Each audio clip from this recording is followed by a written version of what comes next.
پیدائش سے ہزاروں سال قبل کا زمانہ، جب آسمانوں میں خدا کے ایک مقرب اور چہیتے بندے کی شہرت عام تھی، فرشتوں کو درس دینے والا استاد جسے اللہ نے بلند مقام بخشا تھا، لیکن ایسا کیا ہوا کہ اس نے خدا سے بغاوت کر دی اور دربار الہی سے دھتکار دیا گیا۔ حضرت آدم علیہ السلام کی پیدائش سے قبل آسمانوں پر دو قسم کے مخلوق رہتی تھی، ایک نوری اور دوسری ناری۔ نوری مخلوق نور سے پیدا کیے گئے تھے، جسے ملائکہ یا فرشتہ کہا جاتا ہے۔ یہ دن رات عبادت الہی میں مصروف رہا کرتے تھے، اور ان کے یہاں نہ عورتیں ہوتی تھیں اور نہ ہی ان کی نسل چلتی تھی۔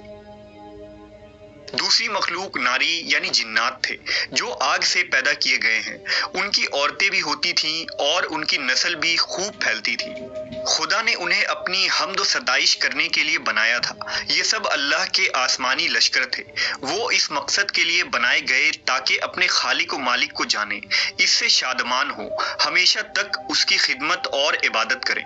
ایک مسلمان کے ایمان بالغیب کا تقاضا ہے کہ وہ ان تمام مخلوقات کے بارے میں جو کچھ قرآن و حدیث سے ثابت ہے، اس پر بلا کسی کمی و بیشی اور شک کے ایمان لائے۔ انہی مخلوق میں ایک معزز ہستی عزازیل تھا۔ عزازیل کا مطلب ہے خدا کا عزیز۔ اسے اللہ نے دہکتے ہوئے آگ کے شعلوں سے پیدا کیا تھا۔ حضرت آدم علیہ السلام کی پیدائش سے 144,000 سال پہلے سموم جنات کی پیدائش ہوئی۔ یہ جنات کا بابائے آدم تھا۔ سموم جن کو زمین پر بھیج دیا گیا، جہاں 300 سال گزرنے کے بعد زمین پر اسے اپنی نسل کی جن مخالف ملی، جس سے اس نے شادی کر لی، اور وقت گزرنے کے ساتھ کثیر تعداد میں اس کی اولادیں ہوئیں۔ ابتدا میں تو یہ قوم جنات اللہ کے فرما بردار اور اطاعت گزار تھے، لیکن بہت جلد یہ سرکش اور نافرمان ہو گئے۔ جب ان کی بدعمالیوں کی حد پار ہو گئی تو کثیر تعداد میں جنات نے موت کا ذائقہ چکھا اور وہ مر گئے۔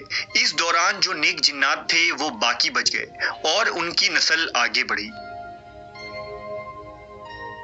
انہی جناتوں میں ایک مشہور جنات جن چلیپا تھا۔ چلیپا کا چہرہ ببر شیر جیسا تھا۔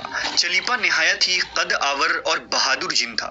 اس کی بیوی کا نام تبلیس تھا، جس کا چہرہ بھیڑیے کی مادہ کی طرح تھا۔ وہ اپنے شوہر کی طرح دلیر اور طاقتور جن تھی۔ اس کی تمام قوم پر اس نے اپنی دھاک بیٹھا رکھی تھی، اور قوم کا بچہ بچہ چلیپا کا احترام کیا کرتا تھا۔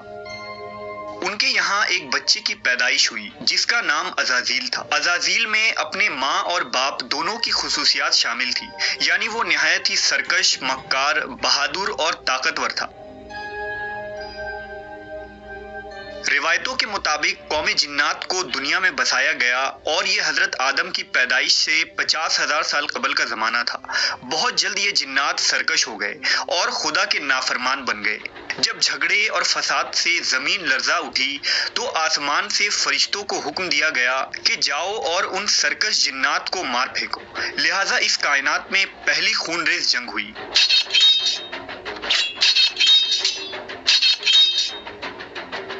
جس میں عزازیل کے ماں باپ یعنی چلیپا اور تبلیس نے بڑی بہادری سے جنگ کی، لیکن فرشتے ان پر غالب آ گئے۔ فرشتوں کا وار ان جناتوں پر اس طرح پڑتا کہ وہ اشک کھا کر گر پڑتے۔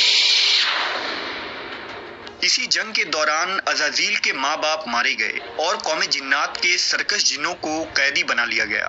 ان قیدیوں میں شہزادہ عزازیل بھی تھا۔ فرشتے جب اسے بارگاہ الہی میں لائے تو ان کو حکم ہوا کہ عزازیل کی بہترین تربیت کرو۔ چنانچہ فرشتوں نے عزازیل کی تربیت بہترین انداز سے کی۔ عبادت، ریاضت کے طریقے اور آداب سکھائے گئے۔ اس طرح وہ بہت جلد اللہ کا مقرب ترین بندہ بن گیا۔ ایک وقت ایسا آیا کہ عزازیل اللہ کا سب سے چہیتا، عبادت گزار، ریاضت کرنے والا اور زاہد بندہ تھا، جس میں اس کا کوئی ثانی نہ تھا۔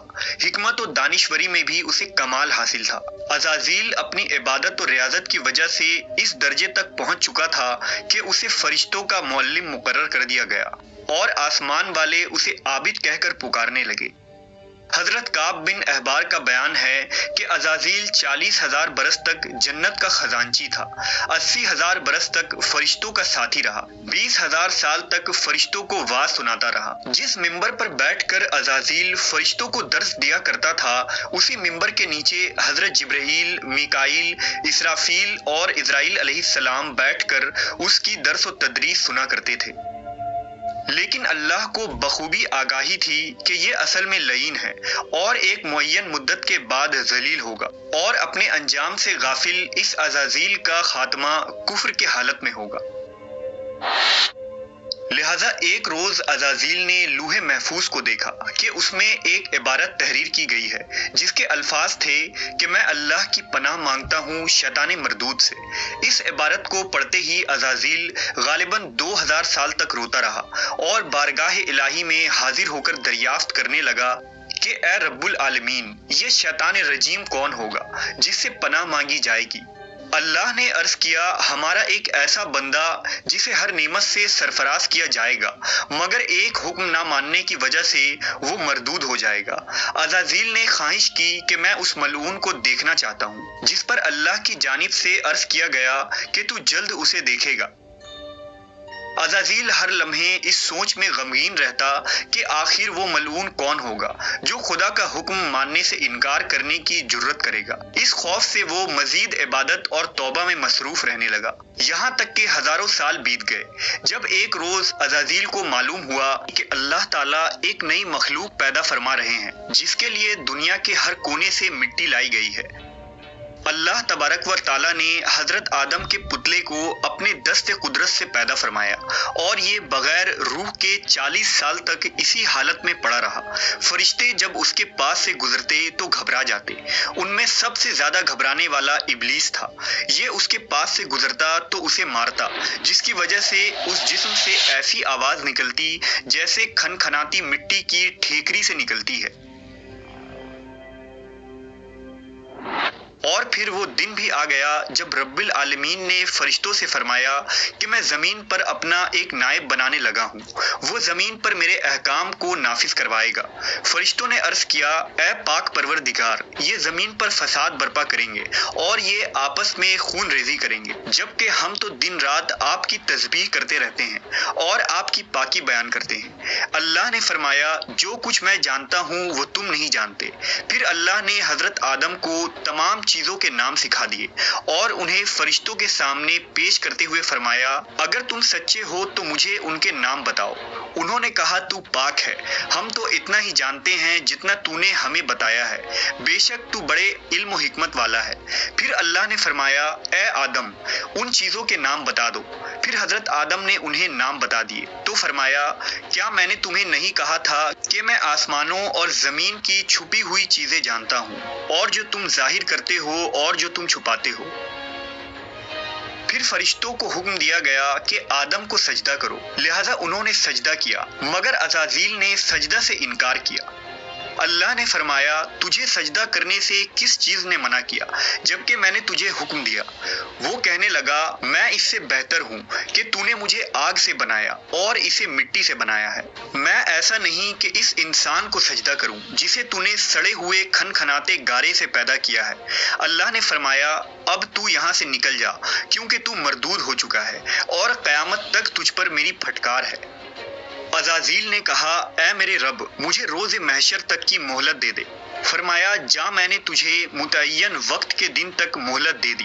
اس نے کہا، مجھے تیری عزت کی قسم، میں ان سب کو یقیناً بہکاؤں گا، ان پر حملہ کروں گا، ان کے آگے سے بھی اور پیچھے سے بھی، اور ان کے دائیں جانب سے بھی اور بائیں جانب سے بھی، اور آپ ان میں سے اکثر کو شکر گزار نہیں پائیں گے۔